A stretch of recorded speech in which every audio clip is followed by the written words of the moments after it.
Del escritor Andrés Montero, el libro Tres noches en la escuela. 4. En la sala de clases del último año no volaba una mosca. La historia se iba poniendo interesante y los 6 amigos estaban callados, escuchando atentamente el relato.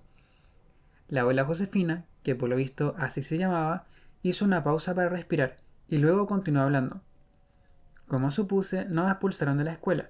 Mi castigo fue quedarme después de clases en la escuela durante todo el mes siguiente.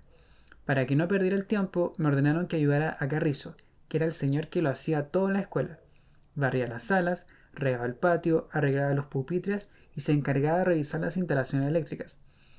En esos años recién comenzaba a haber electricidad en este pueblo, y el único que entendía de eso era Carrizo. A mí me pareció que era el mejor castigo que podía tener. Carrizo sabía de todo, y yo aprendía con él. Además, no me trataba como una niña. Me subía a los techos con él a reparar las tejas. Pintábamos los muros y hasta me dejaba llevar la carretilla, aunque a veces se me cayeran los ladrillos, la comida o lo que lleváramos. Era muy paciente conmigo. Cuando terminamos nuestras labores me iba a dejar hasta la puerta de mi casa y el camino me contaba sobre los avances tecnológicos del mundo. Carrizo no había vivido toda la vida aquí. Durante su juventud había viajado por todo el país y trabajaba en muchos lugares distintos, en una mina de carbón, construyendo la línea del tren, y hasta la industria del salitre, en el norte. Así aprendió tanto de la vida. Nunca se casó ni tuvo hijos. Cuando llegó a nuestro pueblo lo hizo junto a la compañía de electricidad que nos traería por fin la luz. Al viejo Carrizo le gusta tanto la tranquilidad de nuestro pueblo que en vez de seguir el camino junto a la compañía llevando electricidad a otros lugares, decidió quedarse a vivir entre nosotros, en una pequeña casa que se construyó él mismo a las afueras. Trabajó unos años en el cementerio, pero cuando estuvo más viejo le dieron trabajo en la escuela, y desde entonces se levantaba temprano cada mañana, tomaba su bicicleta azul y se iba por el sendero desde su casa hasta la escuela. Ahí preparaba todo, para que cuando nosotros los niños y las niñas del pueblo llegáramos a estudiar, no nos hiciera falta nada. Además, ayudaba en las misas y en todas las reuniones y fiestas que hubiera en la comunidad. Carrizo era realmente un hombre muy querido por todos. Por mi parte, le tomé tanto cariño a él y al trabajo que hacíamos juntos que cuando terminó mi castigo seguí de todos modos ayudándolo durante las tardes. Recuerdo haber sido muy feliz en esos meses. Enrique me iba a buscar cada vez más seguido a mi casa, hasta que mi papá le dijo que no viniera más porque yo no tenía permiso para pololear. Mi papá no entendía que un hombre pudiera ser amigo de una mujer, pero ya en esa época yo sí lo entendía y lo creía. Entonces lo que hizo el muchacho fue quedarse igual que yo, a ayudar a Carrizo después de clases. Primero lo hizo por estar conmigo, pero luego se encariñó con Carrizo y los tres comenzamos poco a poco a ser inseparables. Enrique se quedaba embobado escuchándolo hablar de la tecnología y los inventos del mundo. Decía que cuando fuera grande él también quería ser inventor. Bueno, decía Carrizo. Tampoco es que yo sea un gran inventor, solo he hecho 3 o 4 cosas que nunca he mostrado. Muéstranos a nosotros tus inventos. Algún día, quizá, no sé. Se reía él. Para Enrique y para mí las clases pasaron a ser apenas un largo trámite que terminaba a las 4 de la tarde. A esa hora empezaba lo que de verdad nos interesaba, el trabajo y las conversaciones con el viejo Carrizo. Nos hablaba de todo, como si fuéramos adultos, y eso era lo que más nos gustaba. Con él pudimos conocer rincones de la escuela donde nunca habíamos estado, como las habitaciones de los curas en la torre. Carrizo subió ahí una tarde a instalar unos cables, pero no nos dijo de qué se trataba. A nosotros no nos dejó subir, dijo que eso sí era peligroso. Y tenía razón, caerse desde la torre hasta el patio solo podía significar la muerte. Solo mirábamos desde una de las ventanas que estaba junto a la escalera de caracol que subía hasta la torre, y desde ahí Enrique lo ayudaba pasándole las herramientas. En otra ocasión, Carrizo nos pidió ayuda para arreglar la iglesia, porque esa noche habría un velorio. Pero en vez de salir de la escuela para ir caminando hasta la iglesia, Carrizo se dirigió a la torre de los curas. Carrizo, ¿no íbamos a la iglesia? Carrizo pareció confundido. Ah, claro. ¿Por qué ibas hacia la torre? Me equivoqué. Había algo raro en su respuesta. Nos olvidamos del tema y fuimos caminando por el pueblo hasta la iglesia. Carrizo nos contó que había sido construida a mediados del siglo XVII, cuando en el pueblo lo único que había era el convento. Luego, con el tiempo, el convento pasó a ser la escuela, como ya saben. Por eso tiene esta forma extraña, con su torre y sus puertas macizas, y por eso es tan fría de día y de noche. Es una reliquia y ha resistido cientos de temblores. Carrizo ya nos hablaba de eso aquel día, y dijo también que era una iglesia que escondía algunos secretos. ¿Secretos como cuál? Preguntó Enrique. Bueno, muchacho, si te lo dijera no serían secretos. ¿Subterráneos? ¿Catacumbas? ¿Crematorios? No. ¿Escondites? ¿Tesoros? ¿Dragones disecados? No. ¿Pasadizos secretos? En ese momento Carrizo se quedó en silencio. Lo adiviné, se alegró Enrique. No he dicho eso, se defendió Carrizo. Claro que sí, esta iglesia tiene un pasadizo. La pregunta es, ¿hacia dónde va? Es lógico, me metí yo. Cuando lo construyeron querrían conectar las únicas dos cosas que había en el pueblo, la iglesia y el convento. O sea, reflexionó Enrique, que el pasadizo lleva de la iglesia hasta la escuela. Carrizo nos miraba divertido. Por eso cuando dijimos que vendríamos a la iglesia fuiste hacia la torre primero. No sé de qué están hablando, dijo Carrizo dando por terminado el asunto. Esa tarde, Enrique y yo nos paseábamos por toda la iglesia intentando encontrar una puerta secreta que escondiera un pasadizo, pero no tuvimos suerte. Pero ya haríamos a hablar a Carrizo. Era cosa de pillarlo volando bajo. Estábamos seguros de que él sí sabía. 5. Los días pasaban así, llenos de pequeñas aventuras que nos dejaban a Enrique y a mí emocionados, hablando toda la semana de lo mismo. El fin de semana se nos hacía eterno, porque Carrizo descansaba en su casa y no lo veíamos hasta el lunes. Bueno, lo saludábamos en la misa, pero nada más. ¿Cuándo nos vas a invitar a tu casa, Carrizo? Le preguntábamos cada vez más seguido, y el viejo sonreía con los pocos dientes que le quedaban. Es muy lejos, no les van a dar permiso. A nosotros no tienen que darnos permiso, somos los aventureros. Los aventureros, ¿eh? Se reía Carrizo. El tiempo pasa mucho más rápido cuando uno está feliz, así que pronto el año terminó y las clases se acabaron. Durante el verano no vimos mucho a Carrizo, que descansaba en las labores de la escuela, aunque seguíamos encontrándolo los domingos en la misa. Enrique y yo pasábamos todo el día juntos, yendo al río y andando en bicicleta, escapándonos hacia los cerros para encontrar tesoros. Hasta mi papá se había acostumbrado a que mi amigo cada tarde después del almuerzo llegara preguntando si a la Josefina le daban permiso para salir. Un domingo de febrero, a la salida de la misa, Carriza saludó a mis papás y le preguntó si le parecía bien que la niña, o sea yo, fuera a visitarlo a su casa. Esta chica y su amigo me han pedido muchas veces que los invite. Son niños muy inteligentes y yo quisiera mostrarles mis inventos. Además, me tuvieron ayudando los últimos meses del año y con la escuela cerrada por las vacaciones ya los estoy echando de menos. Yo no cabía en mi felicidad. Mi papá no estaba muy seguro, pero prometí que estaríamos de vuelta antes de las 6 de la tarde. Como me había portado bien en los últimos meses y había cumplido sin chistar mi castigo, mis papás me dieron permiso, y los de Enrique también se lo dieron a él. Carrizo era una persona de confianza.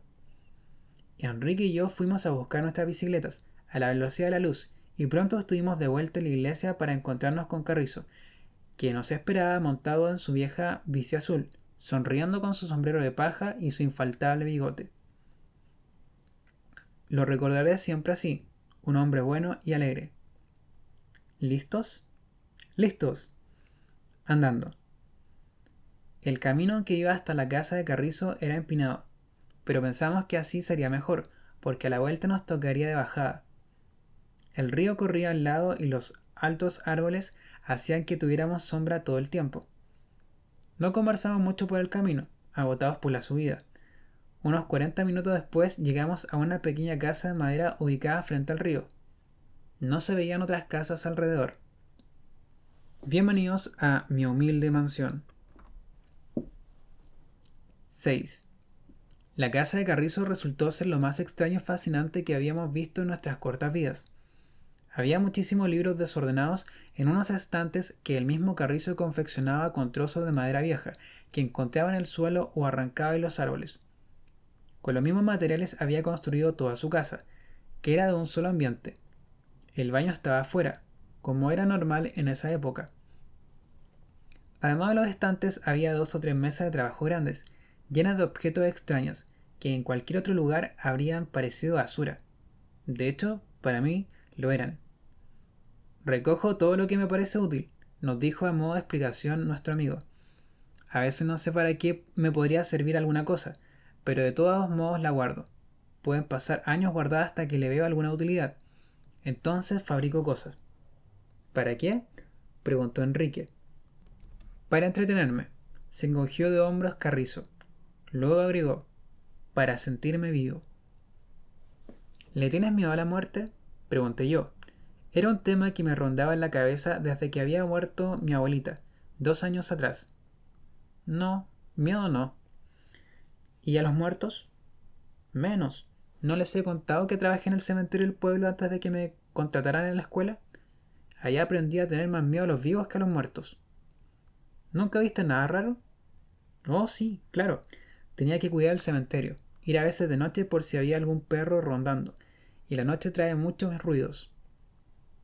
¿Pero viste fantasmas o espíritus? ¿No quieren que hable de eso? ¿O sí? Sí, dijimos Enrique y yo a coro. Los aventureros, claro. Sonrió Carrizo. Los aventureros no le tienen miedo a nada, menos a las historias. Entonces, si viste algún alma en pena, alguna vez, dijo Carrizo, pero no hay que tener miedo. Las almas en pena solo vienen a pedir ayuda, no a hacernos daño. ¿Por qué vienen a pedir ayuda? Miren, niños, la ley de la vida es que debemos morir, ¿cierto? Es lo único de lo que estamos seguros desde que tenemos conciencia de ser humanos. Algún día vamos a morir, todo lo demás lo ignoramos. Pero lo que no sabemos es cuándo nos va a llegar nuestra hora. Supongo que todos esperamos morirnos viejos. Ojalá sentados, en un sillón, o durmiendo, sintiendo que hemos hecho todo lo que queríamos hacer en la vida, sin dejar cosas pendientes. Mi abuela murió durmiendo, y viejita, comenté. Seguramente murió feliz. No creo que ahora sea un alma en pena. Yo tampoco lo creo. Me habría venido a ver. Puede ser, pero a veces hay personas que mueren antes de lo que esperaban. Es decir, más jóvenes, o a lo mejor no tanto, pero antes de cumplir alguno de sus sueños, o antes de solucionar algún problema con otra persona, o simplemente sin haber vivido como pensaban hacerlo. En esos casos pueden ocurrir que al morir una persona su alma quede dando vueltas, porque ha sido todo tan repentino que no se ha dado cuenta de que ya no está más en el mundo de los vivos. Eso aprendí en el cementerio. Un par de veces vi espíritus de personas que no sabían que estaban muertas, y por eso daban vuelta buscando la vida, sin saber por qué, incluso. Muchas algunas seguían envejeciendo. ¿Cómo envejeciendo? Por lo que les decía, a veces una persona ha fallecido pero no se ha dado cuenta. Me tocó ver un caso así en el cementerio. Vi un espíritu que parecía una persona de mediana edad, cerca de su tumba. ¿Y qué hiciste? Bueno, le pregunté cómo podía ayudarlo. Necesitaba que diera un mensaje a una persona viva del pueblo. Eso hice, y nunca más ese espíritu volvió a aparecerse. ¿Y quién era? ¿Y a quién le diste el mensaje? Bueno, eso ya no puedo contarlo. Luego supe que la tumba pertenecía a un joven. Como no se había dado cuenta de su muerte, ahora yo veía un espíritu más envejecido, como si tuviera 30 o 40 años. ¿Pero por qué estamos hablando de estas cosas? Porque tú dijiste que hacías inventos para sentirte vivo, y yo te pregunté si le tenías miedo a la muerte. Respondí. Ah, claro. Pues no, no le tengo miedo a la muerte, solo espero que la vida me dé tiempo para alcanzar a hacer un par de cosas más. ¿Cómo qué?